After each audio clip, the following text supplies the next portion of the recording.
we get to the question and answer session at the end. Ellen Efros is not able to be with us today. She is the facilitator of this course, but I know that she would say Barbara Oberlander needs no introduction, but I wish I had something more complimentary to say. We always appreciate you being with us and are looking forward to your presentation today. So I'd like to say good morning, Barbara, and it's all yours. Okay, thank you. And I assume you've made it possible for me to share my screen.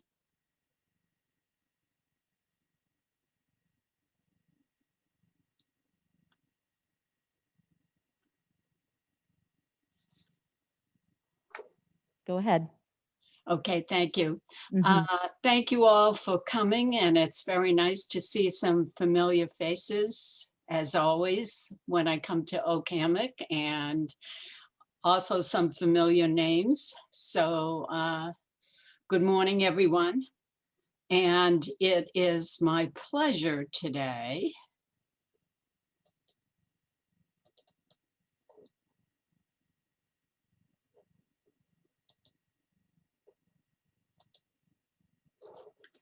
to talk about our first woman vice president, Kamala Harris.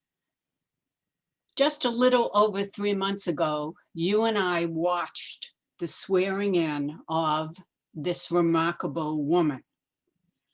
Not only is she the first woman vice president, she is the first African-American vice president, the first Asian American vice president, the first graduate of a historic Black university to hold such a high position in the United States.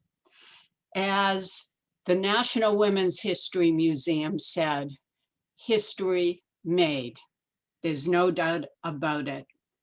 She has shattered so many glass ceilings in her career that one writer commented that you could almost hear the tinkling of the glass falling. And so it's appropriate, I think, that a Swiss artist named Simon Berger took this 360-pound piece of glass and hammered out meticulously a portrait of Kamala Harris, which, as you can see, was displayed in Washington for a while. On Inauguration Day, January 20th, Kamala Harris wore purple. So did Hillary Clinton, Michelle Obama, Laura Bush, Elizabeth Warren, all bundled up in purple.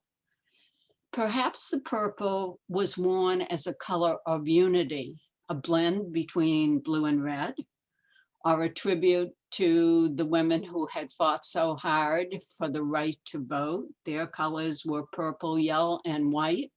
And I hope you all realize the historic significance of having a woman vice president 100 years after women got the right to vote. Or perhaps the purple was a tribute to Shirley Chisholm, the first Black congresswoman to serve. Harris had said many times that she stood on her shoulders, that Shirley Chisholm reminded her of a saying of her own mother, quote, "Don't let anyone tell you who you are. You tell them who you are." And I would suggest to you that Kamala Harris has been doing that for a very long time. Here are some more of the purple outfits at Inauguration Day. And here, a photo of Kamala Harris's parents. Kamala D.V. Harris was born on October 24th in 1964 in Oakland, California. She was the daughter of a Jamaican father, Donald Harris, and an Indian mother, Shyamala Gopalan. Her mother was a breast cancer researcher, very outstanding, and evidently one of the tests she developed for an early detection of breast cancer is still used today. Her father became an economist and eventually got tenure at Stanford. I believe the first African American to have tenure in the economics department there. Here are some portraits of her as an infant. You can recognize one of her expressions as we go through these early photos. And here she is with her sister Maya, who is just a few years younger. This is a Christmas photo, and they are very, very close, as we will see. A photo of Kamala, Maya, and Shyamala. And there's that famous smile on a carousel when she was still a little girl. Now, she has said that her parents raised her in, quote, the bassinet of civil rights activism. They pushed her in strollers at civil rights marches. And of course, California in the 60s was a hotbed of civil rights activities. This was her childhood home in Berkeley, California, and she was among the first classes to be bused as part of Berkeley's desegregation program, and she remembers that. It will come up later, as you will see. Now, in 1972, her parents divorced. Evidently, it was a very bitter, contested divorce. And from this point on, it is really her mother who is a major, major influence in her life. In fact, people have asked me why there are no photographs of Kamala Harris with her father. I looked long and hard and found this one, which is a fairly recent one of Kamala, Donald Harris, and Maya's daughter, Mina, Kamala Harris's niece. Now, as I mentioned, Donald Harris became a fairly well-known professor of economics at Stanford. He has the reputation of being outspoken, somewhat difficult, perhaps Marxist-leaning, and I would say that he and Kamala have not always had a close relationship. In 1976, she moved with her mother and her sister Maya to Montreal, Canada, where her mother had a teaching post at McGill University and a research position at the Jewish General Hospital.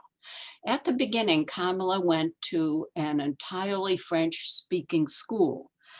She writes about it that it was so difficult for her that she went around all day saying quack, quack, quack, what, so much so that she sounded like a duck. Finally, she went to a bilingual school, and then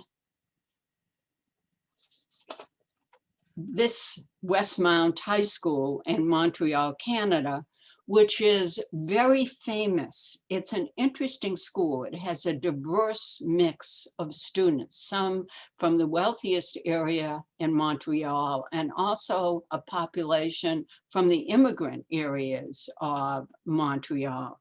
She was very active in high school, part of something called the Super Six dance troupe. If you look carefully, you will see her in all these photos. When she graduated, she decided she wanted to come back to the United States for college, and her choice was Howard University.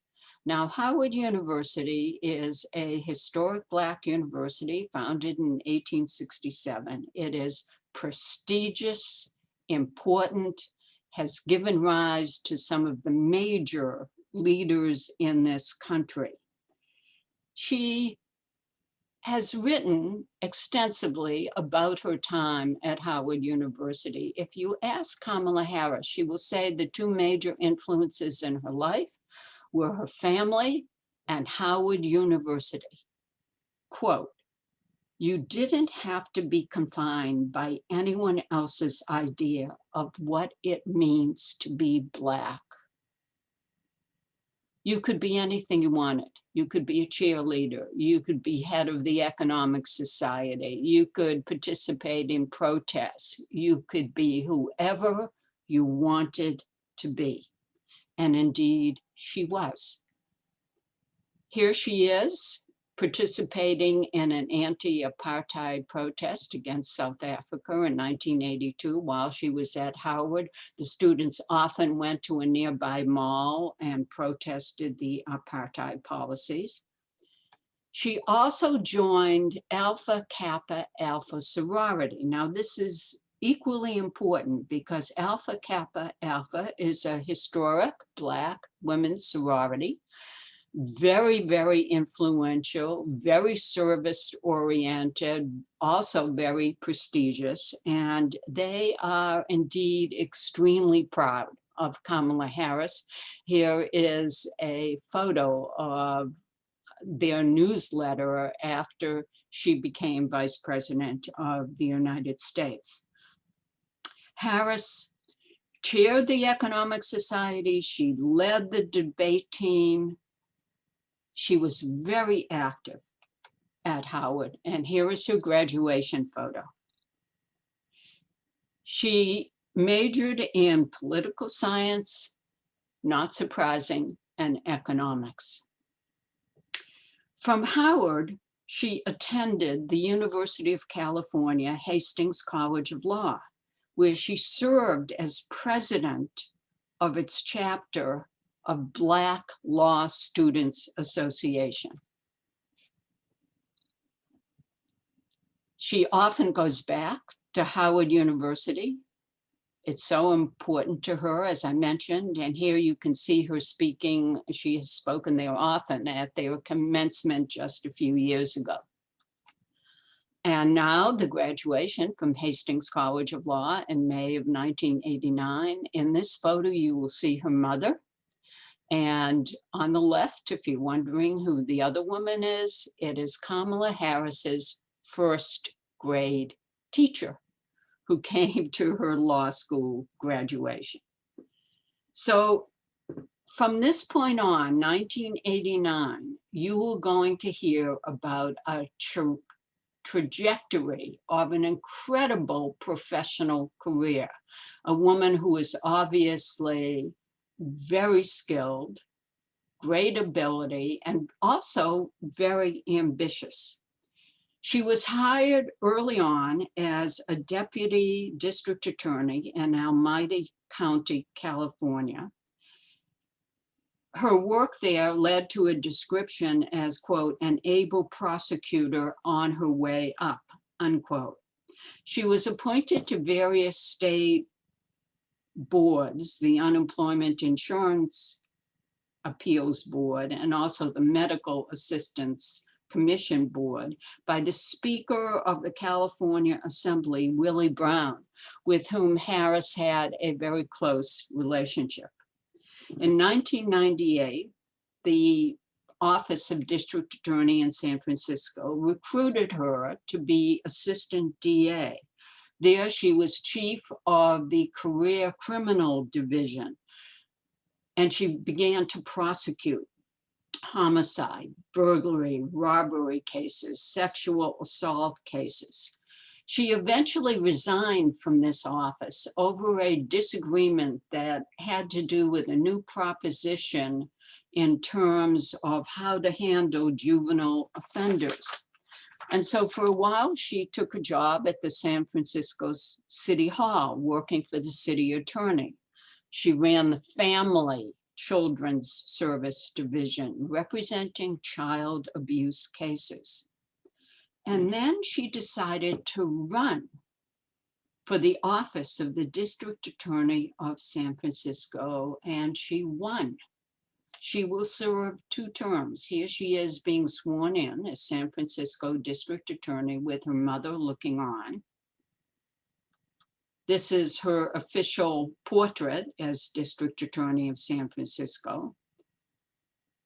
And here is her second swearing-in ceremony, again with her mother looking on. Senator Dianne Feinstein administered the oath. This is just a year before her mother passes away. When you look at her record as San Francisco District Attorney, it is extremely interesting. There were thousands of convictions for drug offenses, but it's also true that at this time, San Francisco had an unusually high murder rate. It was higher than the national average. And so she spent a lot of time trying to bring that murder rate down by making sure that their convictions went up. She also created a hate crimes unit focusing on hate crimes against LGBT children and teens. And she recruited this young woman, Latifah Simon, an incredible young civil rights activist, and they started a program called Back on Track. This was a reentry program for first-time nonviolent offenders. I am sure you all know that the problem in the criminal justice system is that many times nonviolent offenders, young people, end up coming back into the criminal justice system. There's a second offense. And so this program was designed to keep them from doing that again. This Back on Track initiative meant that you would take first-time nonviolent offenders between the ages of 18 and 30, and you would put them in a rigorous program. They had to get a high school diploma. If they didn't have one, they had to do community service. They had to get a job.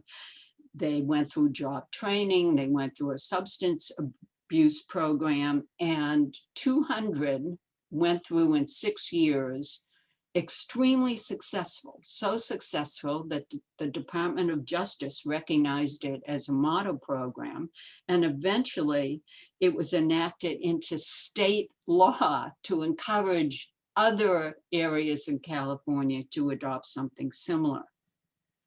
I should also tell you that Kamala Harris led a citywide effort to combat truancy.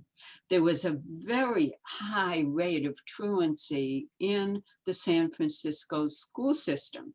And so she met with thousands of parents trying to do something about students who were chronically absent for school.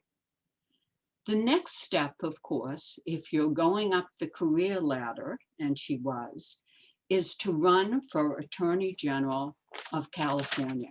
And here she is signing the papers.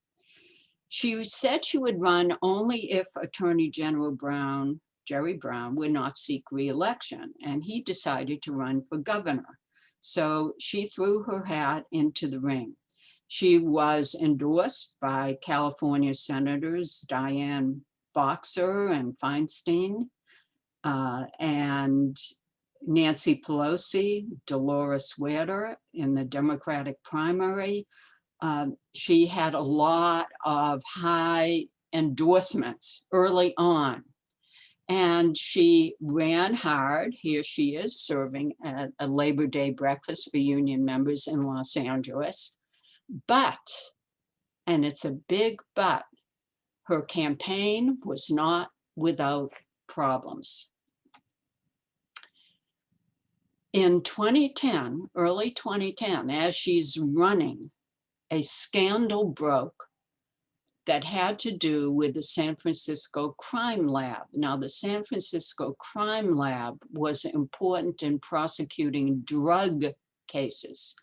And it turns out that one of the women working in this crime lab was badly compromised. She had tampered with evidence. She had taken some of the evidence home herself. I mean, it was a major problem. Now, Kamala Harris was caught up short when this scandal broke. And I have to say that at the beginning, if you read the reports, she sort of scrambled to find the right position. At first, she said, well, this was not my responsibility. It was the police department. Then she admitted that they didn't have the right regulations in place to deal with this kind of thing. Eventually, she accepted full responsibility for this, and there were thousands of drug convictions that were overturned. So many people thought that this would derail her race for Attorney General, particularly since she was running against a powerful opponent. Here he is, the Republican opponent, Steve Cooley, who was Los Angeles County District Attorney, also a very prestigious post. This is a photo shot of them shaking hands after they debated at the University of California, Davis School of Law. The race was very, very close. And for the whole time, it was predicted that Steve Cooley would win. When the results were in, it was so close that they had to spend 3 weeks in this protracted counting of mail-in ballots and provisional ballots. Does this sound familiar at all? And finally, at the end of November 2010, Kamala Harris was declared the winner. It was a win by 50,000 votes, which is one of the closest statewide races in California. And here she is at her first news conference after being elected Attorney General of California. Another one of those marvelous official portraits. Now, Attorney General of California is a heavy task. It is, as you know, one of our largest states, and there were many issues that fell into her lap. I love this photo because you can see what it was like. Here she is at an early press conference. She is surrounded by photographers and reporters, and she's making a point. You can barely see her in this crowd. Now, one of the major issues, and indeed one of her primary achievements, had to do with the foreclosure crisis in California. If you remember, after the economic downturn in 2008, a lot of people had their homes foreclosed because they had been given mortgages by overambitious banks, people who should not have been given mortgages at all. And then there was a rush of foreclosures on millions and millions of people in this country, including California. There was negotiation with the 5 largest mortgage services who were accused of illegally foreclosing many of these mortgages. Kamala Harris successfully negotiated with these companies. She leveraged California's economic clout in a way that allowed her to obtain an $18.4 billion settlement for some of the foreclosure victims. And here she is meeting with them. This whole crisis led her to present very stringent banking reform proposals to the Finance Committee of the California Legislature, and indeed they were passed. These are some of the strongest protective measures nationwide against aggressive foreclosure tactics. She also, and this is interesting to me, made a priority of environmental protection. And she secured multi-million-dollar settlements with fuel service companies that had improper monitoring of hazardous material in underground tanks.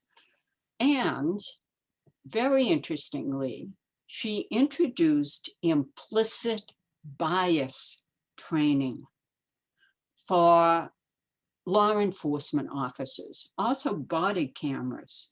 She wanted to help law enforcement officers overcome the barriers to neutral policing and to rebuild trust between law enforcement and the community, which, as you know, continues to be a major issue to this day. She was beginning to attract national attention. And you can see it here. She was asked to speak at the Democratic National Convention in Charlotte in 2012. And if you're asked to speak at a major party convention, it means your star is on the rise. She also had a change in her personal life. In 2014, the summer of 2014, she married Doug Emhoff, who is now referred to as the second gentleman. Kamala Harris had never been married before. This marriage came out of a blind date after they had gone out a few times. As the story goes, Doug Emhoff wrote her and said that he was too old to play games. What was she doing for the next 4 months? And it has been, according to all accounts, a very successful, very happy marriage. Doug Emhoff has 2 children, Sarah and Cole, who were named after jazz personalities. They love Kamala Harris. You saw them at the inauguration. They call her Mamala. She is an excellent cook. They like her cooking. The person who performed the ceremony for their marriage was her sister, Maya, who is also a lawyer. Now, I want you to think about having dinner with this family and getting into an argument. Kamala Harris is a lawyer. Her sister, Maya, is a lawyer. Maya's husband is a lawyer.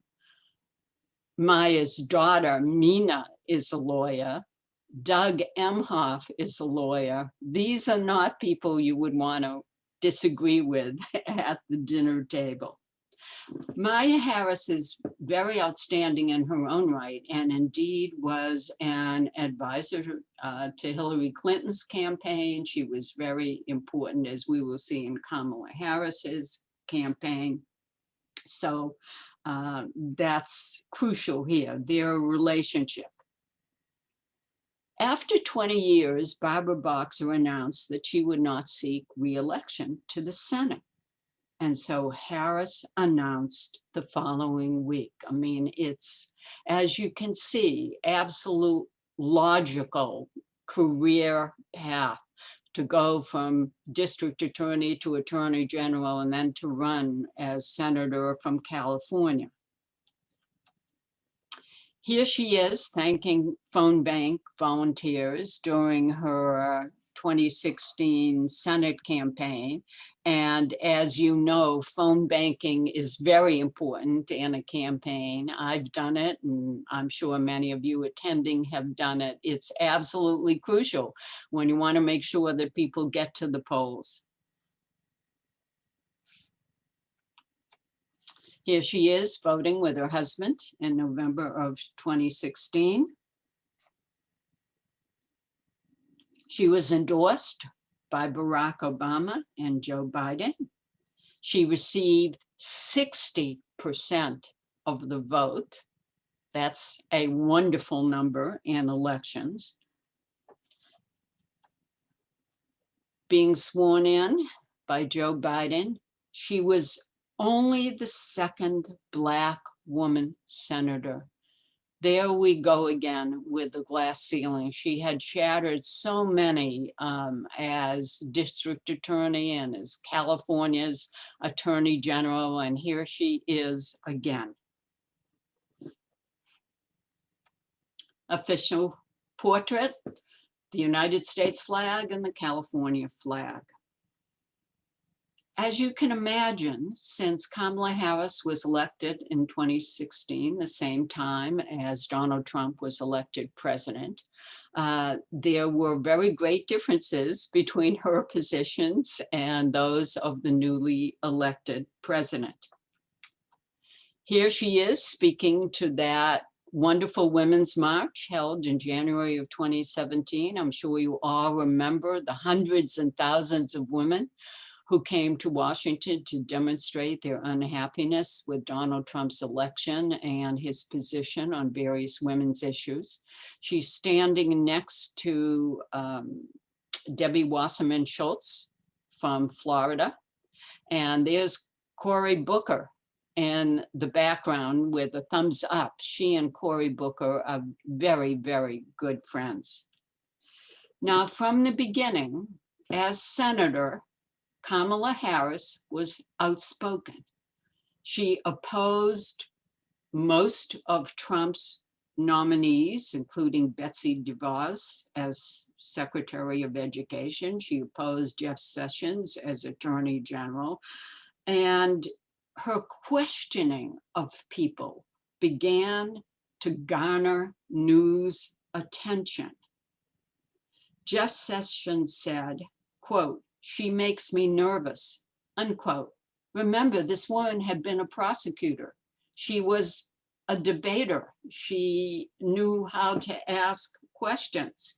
And at one point, Senator Richard Burr interrupted her and he asked her to be more respectful in her questioning.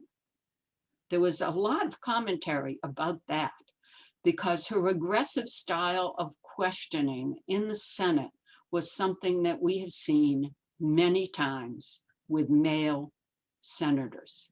But when a woman did it, somehow it was not acceptable to Richard Burr.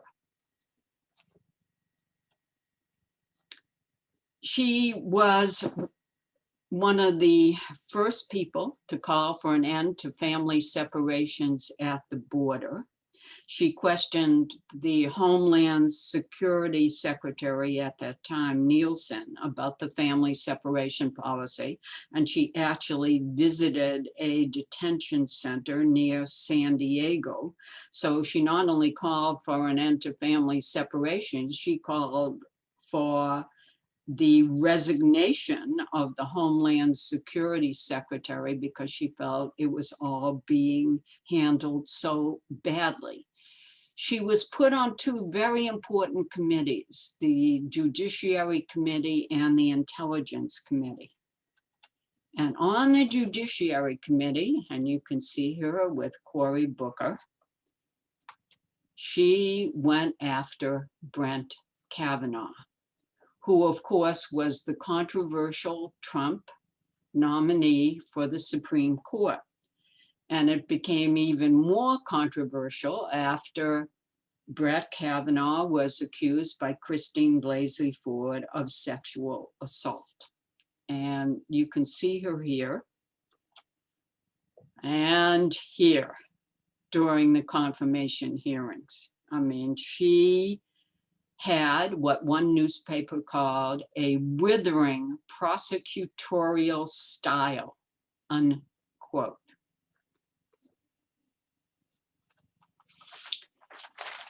Here she is at a Stop Kavanaugh rally. She felt so strongly about him not being on the Supreme Court. As you know, of course, he was successful in getting on the Supreme Court. She also questioned Bill Barr. Look at the expression on her face when he was testifying before the Senate Judiciary Committee, and she raked him over the coals. There was a 4-page summary of the Mueller report on Russian interference in the 26th election. And she asked him point blank, have you actually looked at the evidence before deciding not to charge Trump with obstructing justice?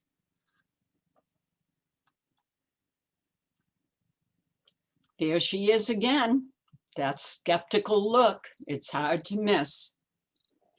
She won a lot of praise for her work on the Senate Intelligence Committee, bipartisan praise, I want to emphasize, because she would often ask, quote, wait a minute, let me challenge that assumption, unquote. That's what she does. She challenges assumptions. She's very, very good at that. It was not a surprise when she announced a run for the presidency in 2019. Here she is in Oakland, California, cheering on her supporters at the Nevada State Democratic Party. On the campaign trail, very good in speaking to small groups. At a rally, you can tell by the colors of her jacket that she was outspoken in her support for the LGBT community. That's her husband, Doug Emhoff, next to her wearing a t-shirt. But I have to tell you, her campaign really never caught fire, to some people's surprise. There was a problem with her trying to define her position, clear policy on healthcare. There were some people who weren't happy with her record as California Attorney General. So there were all these issues about her campaign. And then there were the presidential debates. This is one of my favorite photographs. Look at the expression on Bernie Sanders' face. That is Bernie Sanders' iconic expression. There's no doubt about it. You may recall that in the first presidential debate, Kamala Harris attacked Joe Biden for opposing busing to end school segregation. Biden did not think that that was the most effective way to bring about integration. He did oppose busing. And Kamala Harris turned to him and said, quote, "I was that little girl on the bus," unquote. A famous one-liner, of course, talking about her days in Berkeley when she helped to integrate the school system by being bused. That was, as Jill Biden described it, a punch in the gut, and it surprised the Biden family because Kamala Harris had been very, very friendly with Beau Biden, Joe Biden's son, when they were both attorney generals. Here's the second presidential debate. This one was hosted by CNN. But she ended her campaign in December, early December of 2019. She said it was for financial reasons, but it was also before the California primary.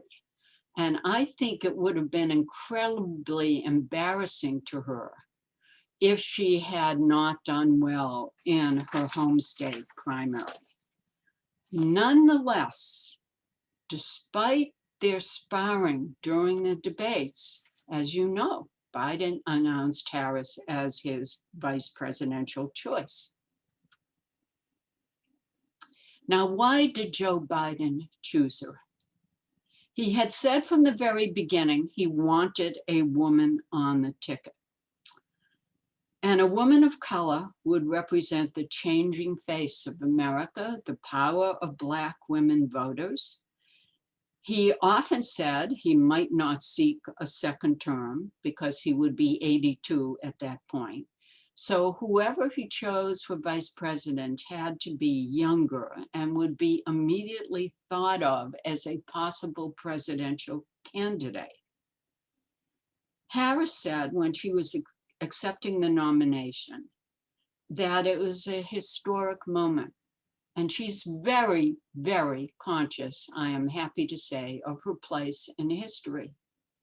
Quote, "That I'm here tonight is a testament to the dedication of generations before me." She mentioned Shirley Chisholm. She mentioned Fannie Lou Hamer, two of my heroines. Now, the vice presidential nominee doesn't necessarily bring in votes per se.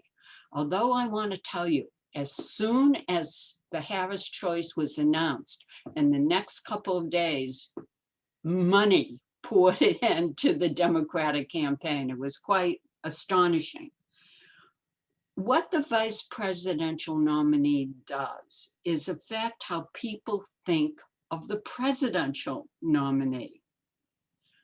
If you go back in history, why did Obama choose Joe Biden?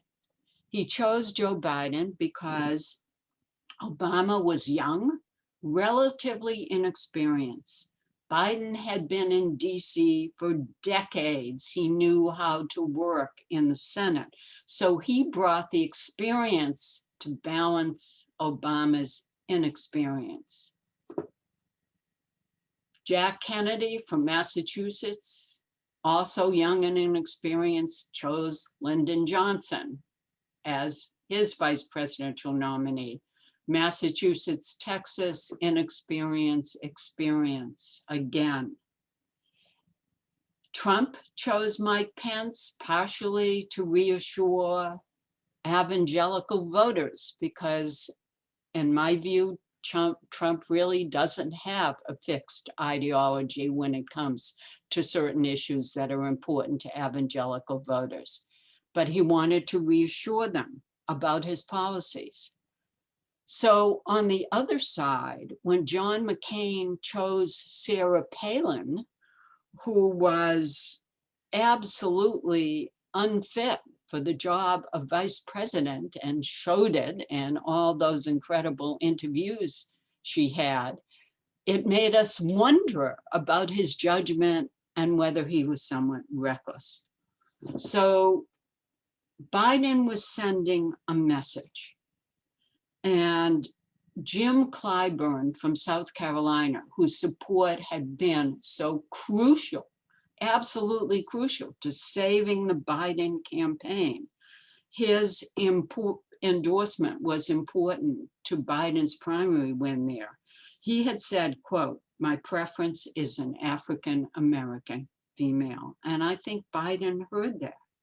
Harris, younger, energetic, says to Democratic voters, "I care.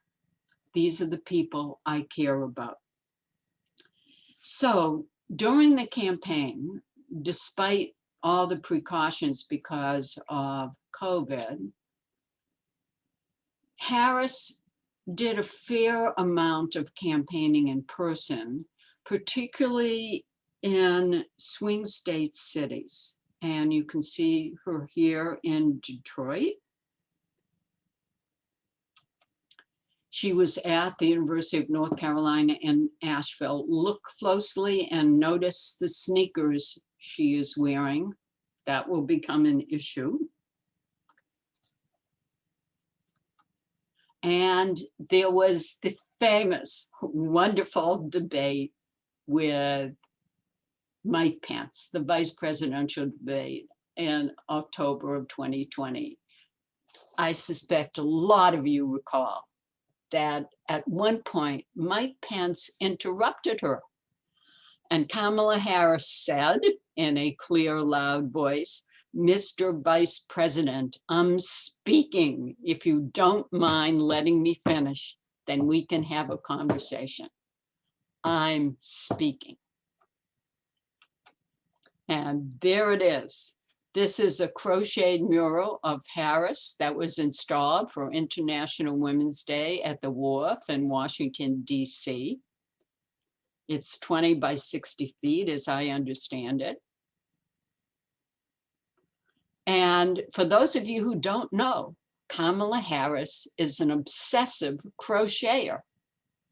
She has written that her mother once said to her, "I don't want you to sit there with idle hands. Here, learn to crochet." And she does crochet. So just a few months ago, she visited a fiber store in Alexandria, Virginia. They were very, very excited.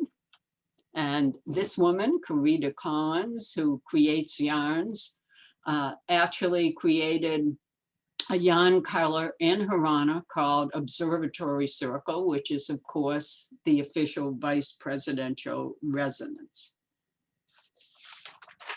So her first speech at the Chase Center in Wilmington, Delaware, after Biden and Harris were declared winners of the presidential race. Now, this is important. Never before had a vice president-elect spoken at this kind of event with the president-elect. She said, wearing white, the color of the suffragists, quote, "I'm thinking about my mother and about the generations of Black women, Asian women, white, Latina, Native American women who throughout our nation's history have paved the way for this moment tonight.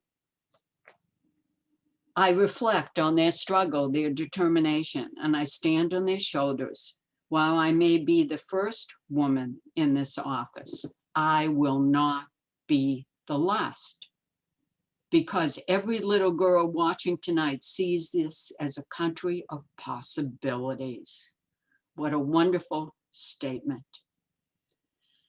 Now, because she's the first woman, because she's the first Black woman, the first Asian American woman, you have to expect there's going to be tremendous focus on her, almost a media frenzy.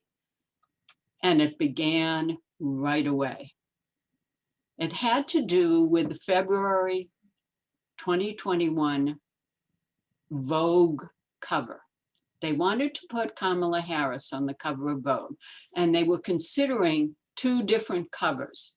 Okay, the one on the left, a very business-like photo, arms folded, determination. Kamala Harris is the major part of this cover, gold in the background. The second cover on the right, much more informal cover, her hands folded, hands clasped, really, kind of a different photo. It says, "I'm approachable, I'm off and running, look at my sneakers."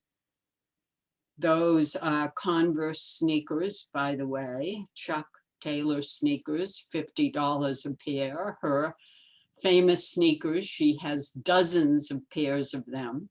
She's smaller in this photo, and against the pink and green background, which are the colors of her sorority, Alpha Kappa Alpha. They chose the cover on the right, and there was an immediate outcry, particularly from the Black community, because they said what you wanted to convey was dignity and respect to the rest of the world. And they didn't feel the cover on the right did that.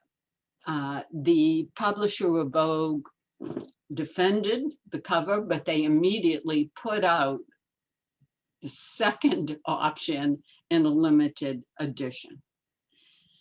Now, what particular skills does Harris bring to the vice presidential office? There are an array of skills and experience that Biden can draw on. The skills that she showed in the Judiciary Committee hearings, her personal energy, all of that, a voice for women, a voice for people of color. As Representative Barbara Lee of California has said, quote, "Kamala Harris will bring a justice lens, a racial justice lens, racial equity to everything and every policy and every decision that's going to be made." She had, while she was senator, introduced a George Floyd police reform bill, along with Cory Booker and Karen Bass. She spoke to the parents after the Chauvin verdict. And it was very clear from the first 2 weeks of the Biden Harris administration that President Biden wanted to include Harris in just about everything and make sure that people knew that she was included. So whenever Biden spoke or had a meeting and there was a photo op, Harris was there. One reporter said, the White House is clearly communicating the president values the vice president and she's more of a deputy president.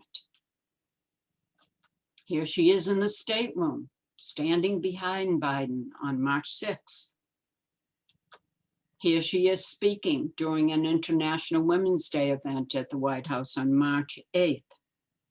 Biden made sure she was there when he spoke on healthcare, when he spoke on the virus, when he spoke on racial equality, when he signed an executive order on immigration. And her role will continue to evolve. There's no doubt about it. She was there when Biden announced the American Rescue Plan bill at the White House Rose Garden on March 12th. And she made trips around the country explaining the effect of that bill, now law. Here she is in Jacksonville, not that long ago. And I have to show you this photograph because when she went to Jacksonville, a 9-year-old girl, April Johnson, made this sign for Harris. Girls can change the world. What a wonderful sign greeted her when she came to Jacksonville. She's gone to Connecticut and talked about reducing childhood poverty. She's gone to North Carolina and spoken about Biden's plan for infrastructure and jobs. And she's been active in terms of foreign policy. Look at these headlines. First from the Washington Post, Kamala Harris playing an unusually large role in shaping Biden's foreign policy. A few weeks later, Kamala Harris's first big challenge as vice president, handling Biden's border crisis. In April, bumpy first weeks of Harris' immigration role show challenges of the job. She has spoken independently to at least 6 world leaders. She has been there when policy has been discussed in terms of Iran and Saudi Arabia. She is regularly there in the morning for intelligence briefings. And Biden often turns to her and asks, what do you think about this? Have I missed something? This is important, by the way, because foreign policy is not something she has really a lot of experience in. So if she is going to consider a presidential run, this helps to beef up her foreign policy experience. Of course, the migrant issue, the border issue, is a difficult one. She has been tasked to work with the Northern Triangle countries, El Salvador, Guatemala, Honduras, and Mexico. One reporter has said that giving Biden this border responsibility is, quote, perilous and a political grenade, unquote. It's controversial, it's difficult, it will be hard to handle. She has pushed these countries to increase their troops on the border, and she plans to go to Mexico and Guatemala next month. It was also recently announced that Kamala Harris will chair the National Space Council. And this is something that Vice President Pence had led. Her priorities will be STEM education, cybersecurity, sustainable development of commercial space authority, and diversity in the workforce. And I would suggest to you that everything Kamala Harris says will be watched very carefully. particularly whatever she says in terms of race. There was a Washington Post headline just a few days ago that read, Kamala Harris has to walk a tightrope on race, and this time she slipped.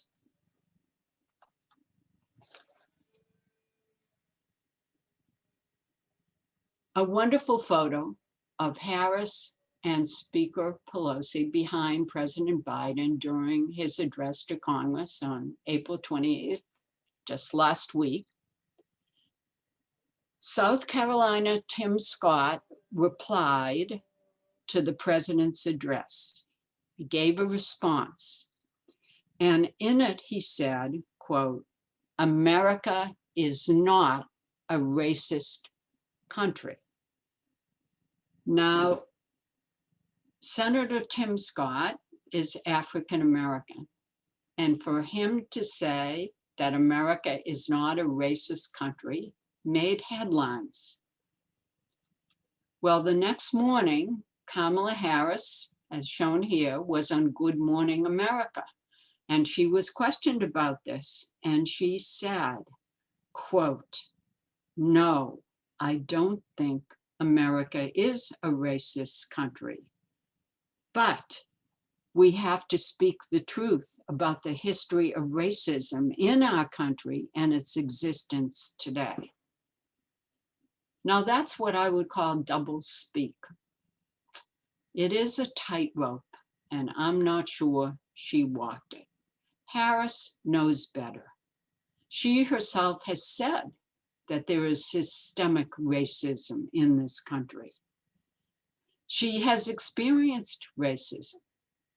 So I'm not sure what she meant by saying, I don't think America is a racist country, and then talking about the history of racism. It's, you know, a fine line that she's trying to draw.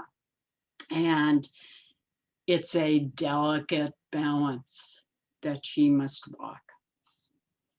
There are some people who fear that her star power will overshadow Biden, but she has made it clear that her prevailing philosophy is, quote, to make sure that everyone in the White House knows I have only one priority, and that is covering Joe Biden's back, unquote.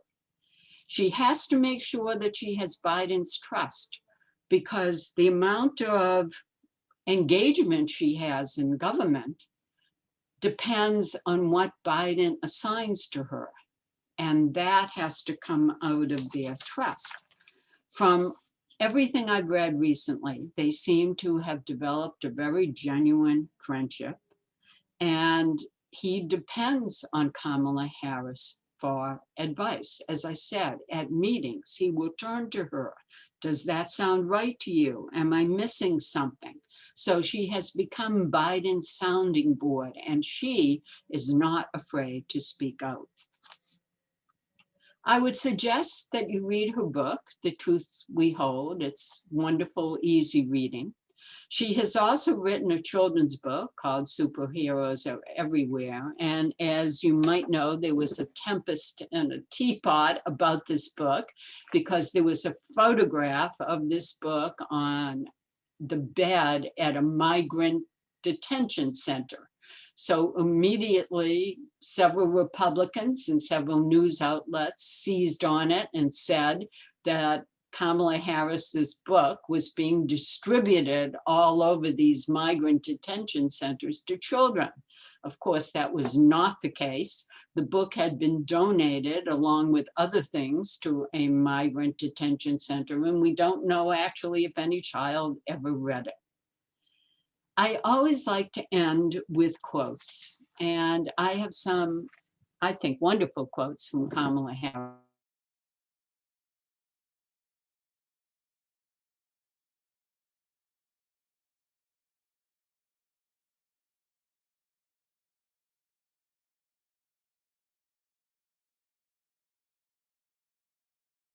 But you are not alone. that has been her experience, walking into the room and being the only one who looked like her.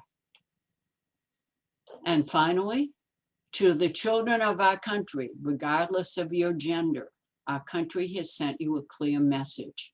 Dream with ambition, lead with conviction, and see yourself in a way that others might not see you, simply because they've never seen it before. And that's Kamala Harris. Thank you for listening, and I am very happy to take questions or comments. Thank you, Barbara. And also those of you in the Oak Room here, I do have the microphone set up if anyone wants to ask any questions from in here. Barbara, thank you. As always, your presentation has been so well organized and so interesting, and just you're amazing the way you can present, and you've done a wonderful job. Thank you so much. Thank you. Jack Well, Martin. she's a most interesting, remarkable woman to talk about. There's no doubt about it. Wonderful. Jack Martin, go ahead and unmute.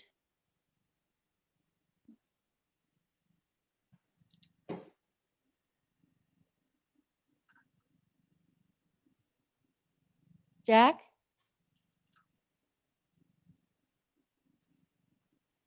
I think we're having trouble with your audio. Ron, I see that you've unmuted. Do you have a comment? No, I was just concerned when Barbara was reading the quotes, we lost her mic for a minute, but Yeah. she came back strong as always. Any other questions or comments? Don Collier has one. Okay, Don? Or Pat? Pat. It's Pat, yes. Barbara, again, thank you. You've made her come alive to all of us. Where do you feel that, what do you feel will actually be her major role in what you accomplish? Where will she be most effective, and what will she be doing that really tells us who she is? Well, I think that if they can get a police reform bill through, that will be one of her major concerns. I mean, it has been from the very beginning. I also think that she's concerned about women and healthcare and women in the workforce, very concerned about women who lost their jobs during the virus issue and how they will be brought back into the workforce, and childcare possibilities. So I think those are among the kinds of things that she's really interested in. So Pat, I don't have a crystal ball on this, and her role is continuing to evolve. We've only got 100 days here. And so I'm going to be very interested to see what happens with foreign policy, because that's really missing in her portfolio of skills and experience. Thank you. Jack, let's try it again.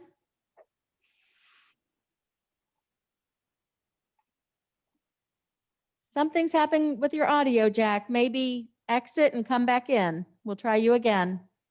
Anne Marie? Yeah, excuse me. Thanks, Barbara, for a really excellent presentation.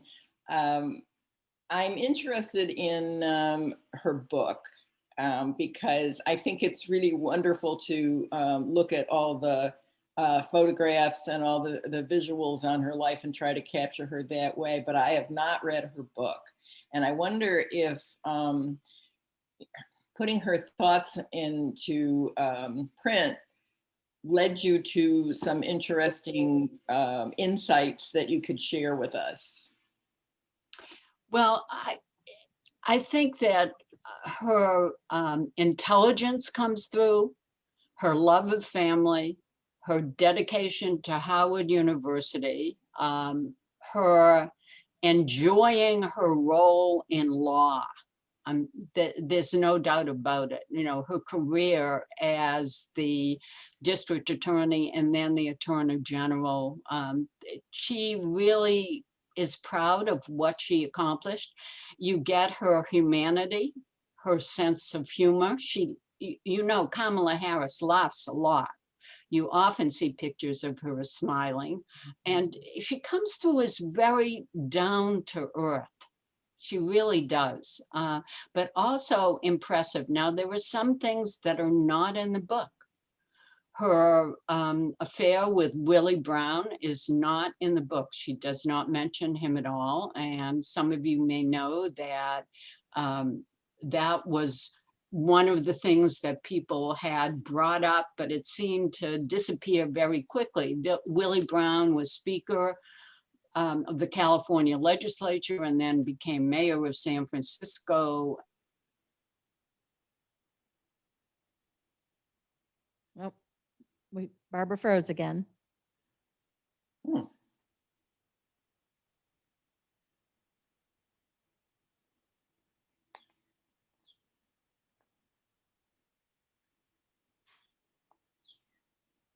Uh-oh.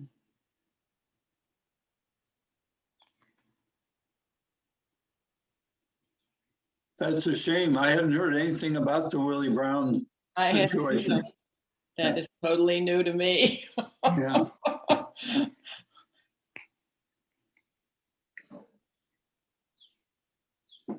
Jack, while we're waiting, do you want to do an audio test? Huh. We still can't hear you. Maybe turn your volume up. Make sure your volume is up.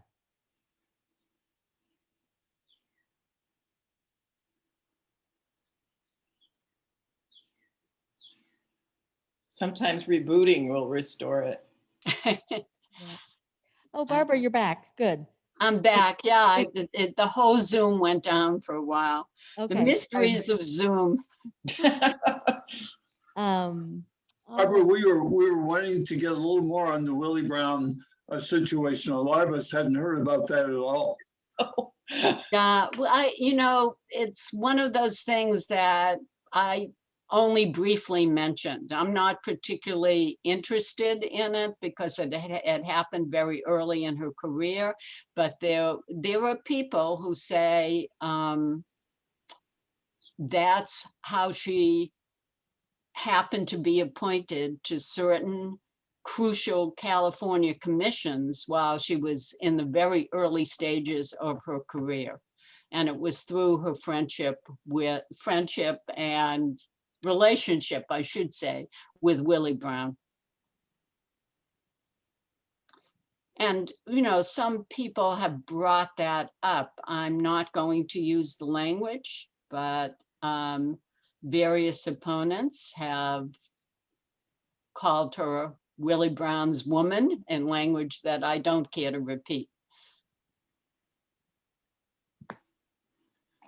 Any other questions or comments?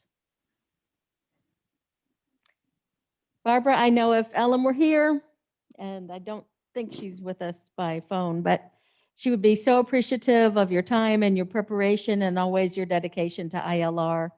This has been a great grand finale, and we'll look forward to the next opportunity for you to speak to us. Thanks so much, Julie. Thanks for your help, and thanks to everyone for coming.